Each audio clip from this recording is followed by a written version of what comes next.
Hey Boo Bears, this is Bits of Banter with Antoinette, and today we're going to talk about Ultimatum Season 3, Episode 8. Oh, I'm so glad you're here. Let's get into it, but please first like and subscribe and leave your comments down below. You okay? What's going on? Are you okay? Oh my god. So first the episode starts off with Sandy and Nick, and I'm not even kidding. I feel like the producers were trying to make Sandy look like, you know, the girl that's like trying to have a mental breakdown, but obviously she was just getting ready, but they didn't show us at all her getting ready when she was with JR. So her hair is kind of like messed up and she's just like, she just looks so sad and like disheveled. And I was just thinking about how she just looks like the girl that's going kind of through a really rough time in a movie. But I was like, they're doing him wrong. They're doing him wrong. It's really not that serious. It's really not that serious. This is just how she looks, you know? So they're pretty much end up talking about Nick storming off, and she's saying things like, you know what, like love is not enough. And he's saying sorry. And she's like, you just can't treat people like that, which yes, agreed. But also Sandy, I feel like I have to bring up that you kissed JR and lied about the fact that you kissed him just once when it was twice, and then told Nick that you weren't going to tell him until after the experiment. So after you were engaged? What? Pretty much she also ended up talking about how she feels like she's being love bombed, which I'm like, yeah, I kind of think you are, girly. I kind of think you are. But she also brings up that she feels like if she was in the same position as him, she's like, first she starts off with saying like, oh my God, I know you went through a hard time and it like wasn't okay that you didn't have Vanessa, which it wasn't. But she's like, but I feel like if I was in the same situation as you, I would have kept it together, which, hey, maybe that's true. But you know what? You can say all you want that you would have done something different. However, you won't know until you're the person who actually is in the situation. It just doesn't like count. I feel like saying I would have done this, but you don't know. You weren't in the situation, right? I think so. She also talks about how before the experiment,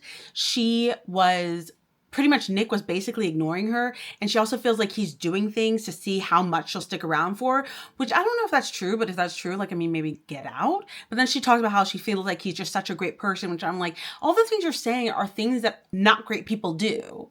And once again, I'm going to have to explain this. I am not a fan of either of them. I think they're both toxic. And then she said, you know what I want and what I deserve. And if you can't give that to me, I need you to let me go, which I felt like was pretty powerful. I just want to like know more about just your past and the way you grew up and certain things that happened and how it shapes you today. Next scene, we get to Zaina and J.R. and they're having like this little cookout. Pretty cute.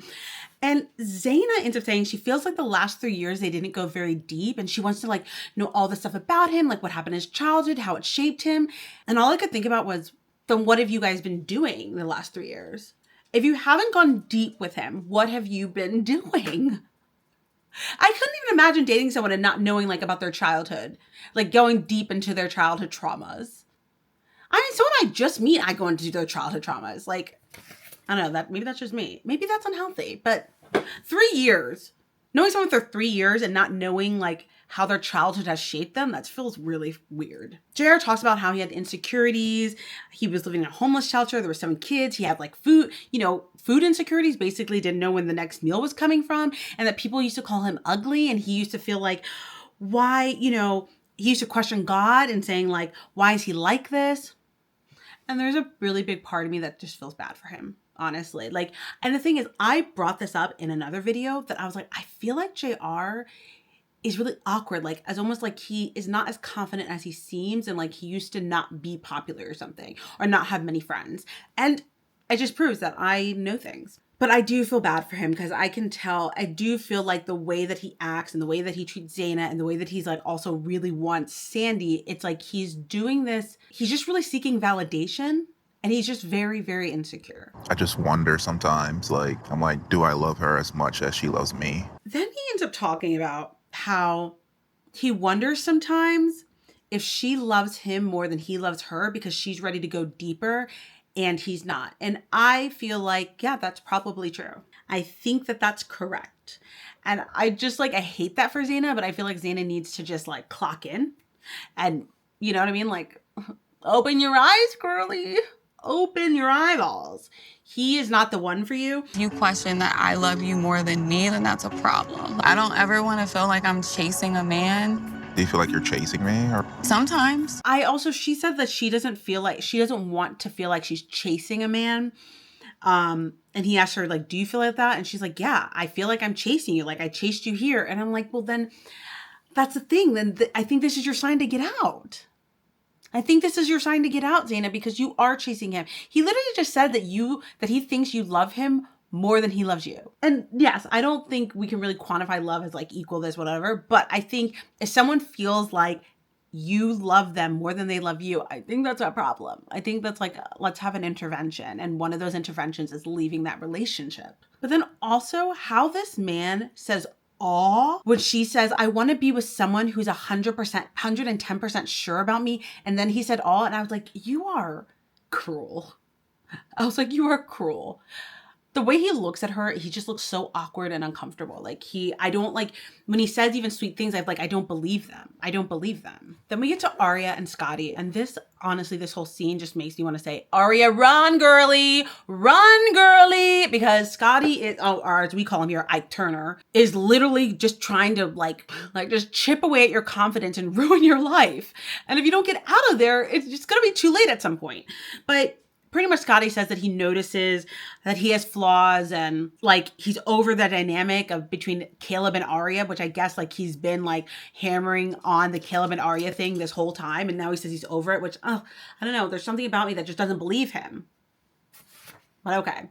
So he also said that he knows Aria has grown and she has some why. And he said, you know, you've been trying to validate me more and approach convos with love and without, you know, getting annoyed. And I'm like, okay. But then he goes into like his biggest complaint, and the thing that hasn't been fixed is the fact that she doesn't approach him more with non-sexual affection or non-sexual touch. One area where I feel like I don't think we're still on the same page on is like the non-sexual physical touch. I'm tired of you getting emotional because I'm giving you constructive feedback.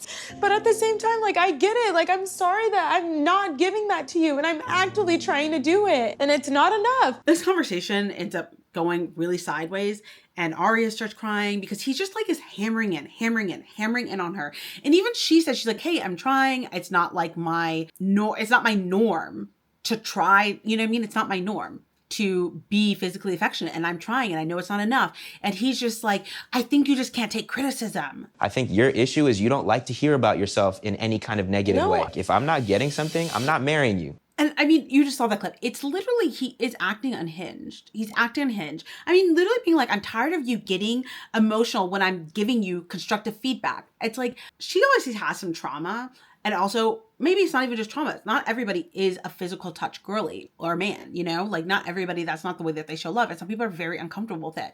And her trying to be more physical with you, non-sexually, is gonna take time. But it's also, if you're like a very touchy-lovey person, it might never be fully enough. But that doesn't mean that she's doing something wrong. And him coming from a place of like, you're doing something wrong, is honestly just so toxic, and it's so hurtful. I don't know the other word for it, but it's just unhealthy. It's unhealthy. But for me, I'm just really tired of this dynamic between them and seeing this dynamic between them, because I'm like, just feels abusive. It feels abusive. And she's just like, you know what? We say something like, you never do this. And then she says like, well, do you feel like that comment was constructive? And I was about to be like, I have an answer for that.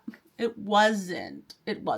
But I don't know. I just feel like no matter, if there's even an argument later, no matter what she says, even when she's like apologizing, he keeps going in. He never really accepts her apology. He just is like, well, it's not enough. And I'm like, dude, you gotta sometimes calm down, right? You gotta calm down a little bit. And when someone apologizes, like, either accept it or fucking leave them. But you can't just keep hammering in on them. Then we get to Mariah and Caleb. And all I keep thinking in this scene is like, I feel like Mariah's anxiety and anxious attachment is ruining their relationship. I also feel like Caleb's avoidantly attached, is also ruining the relationship. Like, these two just really don't mesh. And the more he pulls away, the more she keeps trying to pull him closer. And that's just making him pull away more. And also, I feel like she just wants him to say some type of like special thing that will make her anxiety go away. And there's really nothing he can say that will make her feel less anxious or make her feel less insecure. There just isn't. And she keeps thinking that if they keep having the same conversation that it's going to help, but it's not. It's not. I mean, he ends up saying that he feels judged. He's answered all her questions and then she walks off and she's like, I just needed a hug. And he's like, I'm the one who feels judged. Why am I the one who has to like give you a hug or like initiate the hug when you're the one who's judging me? And she's like, I'm not judging you. But she also does admit that she always has this feeling like how awful it must be to be with someone like her and that he's just kind of getting the brunt of her insecurities. So I was like, okay, someone's conscious of the stuff. And then they end up hugging, which was sweet. But I'm just like, this relationship's not going to work. I feel like she has a lot of work to do and he has a lot of work to do. And I just don't feel like they can both do, I feel like they're both pretty triggering for each other. And they can't really do that work together. Then we get to a scene with Sandy and Nick and they're meeting up with Sandy's family.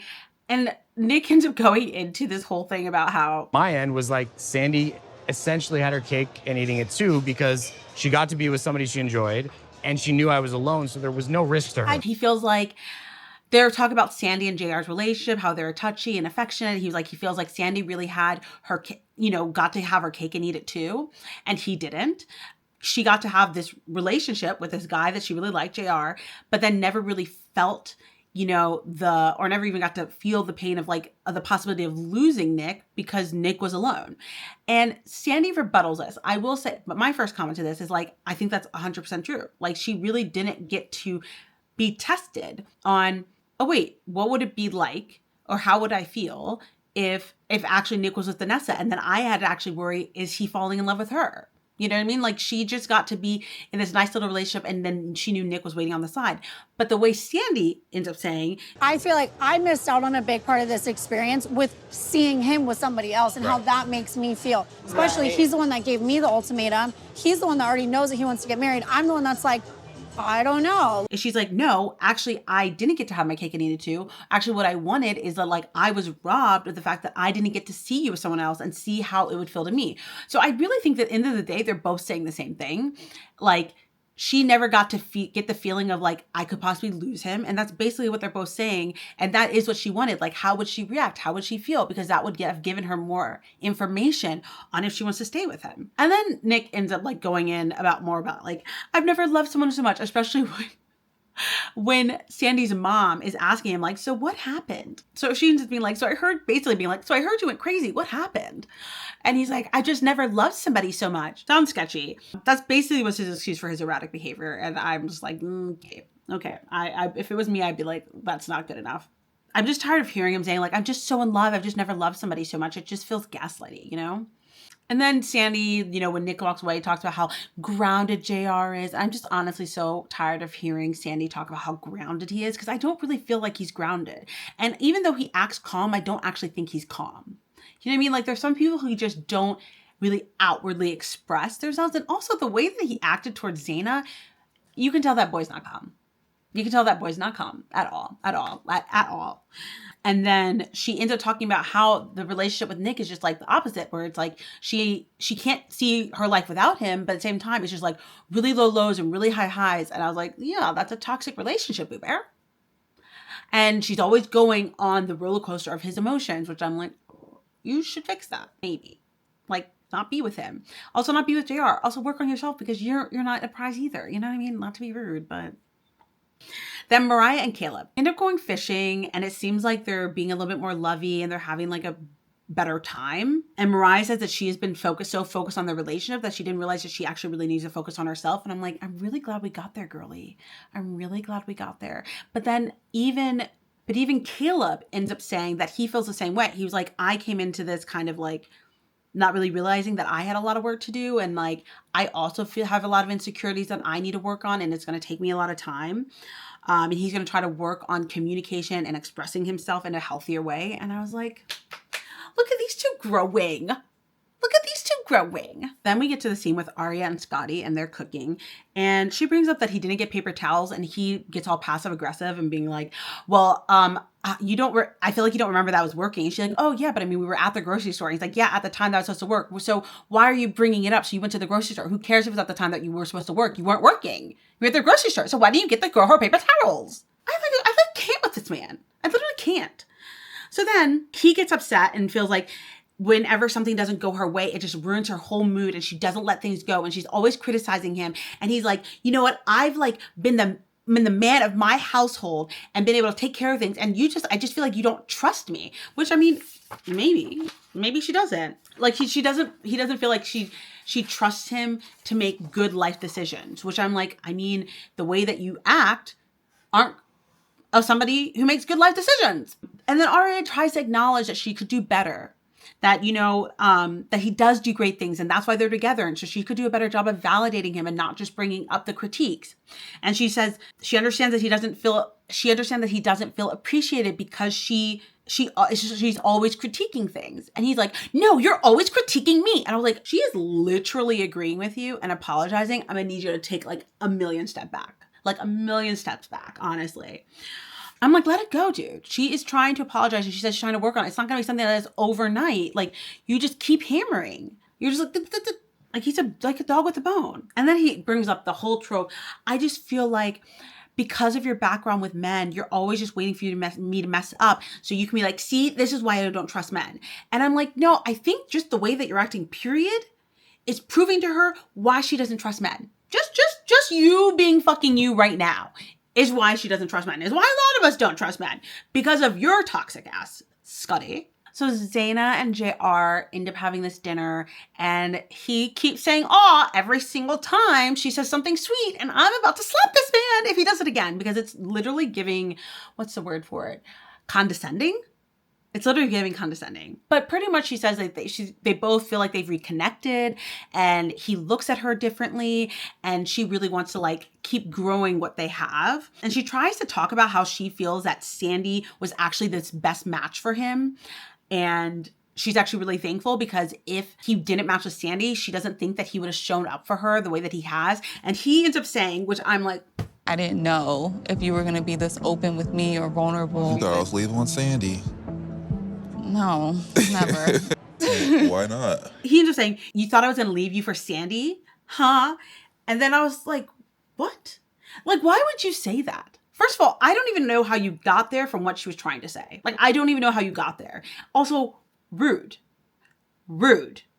And she ends up being like, no, that never crossed my mind. And he asks why. And she doesn't answer, which I'm like, go queen. You don't need to answer that stupid fucking question. But she's like, it just never crossed my mind. And then she tries to finish her sentence, which I'm like, you just ruined the moment, asshole. So then he says he sees her in a new light and he feels bad because he like really had been doubting her for the last 3 years. And and it took him 3 years to realize that she deserves better. I was literally like, Zaina, I'm going to need you to open your ears, Gully. I'm going to need you to open your ears because what he's saying is not okay. He literally just said that he took him 3 years to realize that you deserve better. And then he also realized that what happened with during his divorce was the thing that really was holding him back. It wasn't her. Like that really affected him. And he like came in thinking that like he was over it, but actually he wasn't. So hopefully that means he's going to get some therapy. That's what I'm hoping is going to happen here. Then we get to Nick and Sandy and they're like having some type of picnic by the lake. And Nick ends up saying he never realized that he needed to change. He just thought that he would meet somebody who would just like accept him for, accept all of him and like whatever. And I'm like, where are these people from? Where are these people from? Like at your big age, 38, you thought that you would never have to change anything when you got in a relationship. Like what? Like what? A relationship is compromise. When you are in a relationship, you're both constantly changing. Okay? Like that's just relationship 101. Like 101. No one's just going to accept everything. But also you should not just accept everything about yourself. You should be constantly trying to grow and change, He pretty much says that he loves that she's so loving you know, that she challenges him and so lovingly shines a light on things that he needs to change. I'm just like, oh, rely. Then she kind of makes a jab about the fact that like they never really had any issues before about like feeling jealous. She's like, until now. And you can tell he gets annoyed, which I'm like, I mean, Boo Bear, it's only been like 2 weeks since you like had that like kind of psycho reaction. So I think she's going to take a little bit of time before she gets over it. But he wants her to get over it like now, like yesterday, like literally now. And he says he can't keep beating himself up. And honestly, this is a statement that I absolutely hate when men say. I just can't keep beating myself up. And you know what? They only say this when they literally haven't beat themselves up at all. Like when they haven't beat themselves up at all, when they've hardly even sat in the discomfort. I can't keep beating myself up. Okay, yeah, you could use a little beat up. And then he hopes that she'll basically stop bringing it up at some point, and that at some point there will need to be forgiveness. And she's like, well, you know, I'm a very forgiving person, but I'm going to need some time. And I'm like, yeah, girlie, I would need some time too. And that's just basically, I thought, the only time that I'm going to side with Sandy. Then we get to a scene with Aria and Scotty. And there's really not much there. It's just basically Ari being like, I really appreciate how you really showed up in this trial marriage and also in the other trial marriage and how you put so much into yourself. And I feel like I'm falling in love with you all over again. It was like all lovey-dovey, and it makes me feel like, oh shit, I really hope she doesn't say yes to him. Then we get to Mariah and Caleb, and Mariah says, she's like, I mean, what happens if we get, you know, when we get engaged tomorrow? He's like, who said we were getting engaged? I was like, calm down, Caleb. Calm down, Caleb, okay? But he does say, like, you know, what happens if, you know, you don't get the answer that you want? And she said, you know, obviously I'll be heartbroken, but I want you to know that, like, I've really loved loving you and being and having you in my life. And I just want you to know that I really have felt the love and care from you. And it just was like a really sweet scene, honestly. Then we get to Zaina and J.R. and pretty much, I guess his birthday's coming up. So she surprises him with these balloons, and, you know, they get all lovey-dovey, and then they end up talking, having like a deeper conversation about how she, you know, feels like she understands a little bit more. Like she feels like she's really happy about this trial marriage, and she understands a little bit more like where, you know, where he's coming from, his, you know, trials and tribulations, his traumas, and the way he sees things and how that, like, in relation to their relationship. And then he also said that he understands also a bit more where she's coming from and why she wants more commitment, which I'm like, wait, what? Also, she said this, that she's like, we did get to talk about like how you see marriage, and we didn't talk about that before, which I'm like, wait, what? How did you not talk about it? Like, I feel like there's just a lot they didn't talk about, which is like, before they got here, which makes no sense to me. If you issued an ultimatum, I would think that you would know how the person sees marriage. He would understand why you want marriage, your version of, you know, what marriage means to you, like why that extra level of commitment is important. But like, it just seems like this whole conversation, they're like, yeah, over these last 3 weeks, we actually had a conversation about marriage. We actually had a conversation about what commitment means to us, about what traumas are holding us back from making those commitments or pushing us towards those commitments. And I'm like, what have you guys been doing? But it definitely seems like they, like, JR ends up saying that they were basically at a standstill, and it seems like he was basically shutting her out a lot. So like, I'm just going to blame this on JR. Okay. Other than that, that's like basically the end of the episode, except for like some cuddly scene with Sandy and Nick's being like, oh my God, I want to wake up to you every day. And she's like, thanks so much for holding out for me. Blah, blah, blah, you know? And then they get into pretty much the rest of the episode is them like packing up for the end of the trial marriage and to make a decision on the ultimatum. And they leave on a cliffhanger with Sandy meeting up with JR on the day that they're supposed to say yes or no to their ultimatum to their spouses. Obviously, I think that this is producer led, but there's a part of me that's like wonders, is he going to propose to her? Is this like are we leaving together? You remember like the queer one where that was a whole mess. I mean, that was such a great season though. That was such a great season. I miss it. They need to do another one. But what do you guys think? I mean, JR is literally such like just all the red flags. So I can totally see him being like, would you like to leave with me? And Sandy either saying yes or no. I honestly don't know where her head is at, but I kind of feel like she's over JR and she's ready to move on with Nick. But part of me thinks she's over both of them and it's like, just like, gonna be like, bye, biatches. Okay, so let me know what you guys think. Please like and subscribe, and please subscribe. My goal is to get to 1,000 followers. And right now I'm at, I think 490. So we're almost there.